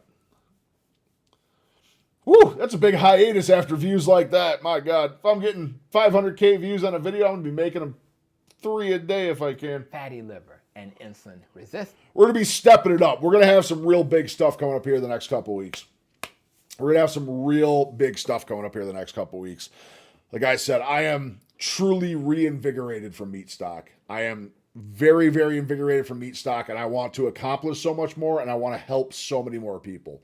I want to help spread the word of what this is doing for me. I want to try and help other people in similar situations, other situations, illness situations, chronic illness situations, cancer. I want to help all of it. I'm trying with my family right now. I have family members who would majorly benefit from this. But as of now, they've been very unwilling to listen. But we'll see what happens. We'll try to adjust as we go. I think we're going to finish this seed oil video on Friday maybe. We're going to take care of that one. It's good. It's good. Don't get me wrong. But I think for tonight, like I said, I'm a little stressed out over the truck. I'm still exhausted from the whole trip. I think we are going to call it here for the day. Damn, look how curly my hair is today, man. I got Shirley Temple curls today. I literally got them Shirley Temple curls. Look at them little curly cues. So we are going to call it here for the day, gentlemen. Appreciate you all hanging out. Really good to see y'all after the trip. Big stuff coming up this week. We will be live Friday. I will have videos out every single day this week. He looks more invigorated after a while, returning back to full carnivore. Yeah, okay, so he took some time off the diet as well then. But makes sense. Well, I'll try to reinvigorate him as much as possible. I'll do my best to reinvigorate him. And very looking forward to that. I'll schedule that and let you guys know when it's going to be. Do not forget, mark it down, 9 a.m. Eastern. 9 a.m. Eastern on Saturday. We will be live on the Meeting Wellness podcast. That will be live. It'll be super, super fun. Really fun channel over there. I can't wait to do it. I'll double check and reconfirm everything, and we'll confirm that also Friday night as well. So we will do that and kind of go from there. But lots of big stuff on the horizon here. I got a lot of projects I'm going to be starting soon. A lot of stuff I'm going to be working on. And yeah, I absolutely cannot wait. So thank you guys so much. If you have any questions on MeatStock, feel free to come back on Friday. I will answer everything the best I possibly can. You guys are amazing. The support you gave me while I was down there with the views, comments, everything was absolutely amazing. It truly was. You guys just kept me motivated the whole time. Awesome, awesome trip. I got to spend so much time with my wife. 13 years together, and I swear we keep getting closer every goddamn day. So amazing stuff. You guys are amazing. I hope you all have a phenomenal evening. I'll have some stuff out for you tomorrow. And I'll be back Friday night for another round of shenanigans. Hey, before you go. Yeah. I just want to say thank you guys for everything. I don't know where I'm looking. I really appreciate you guys. Thank you for sticking with him and continue to do so. I'm still half asleep. Thanks. We're still both half asleep. It was a long weekend. There you go. Y'all got some Katie action today, too. You got some Katie action. Oh, babe. Yeah? Before you go. Yeah. Y'all want to hear her go crazy on stream? What? What did you... What?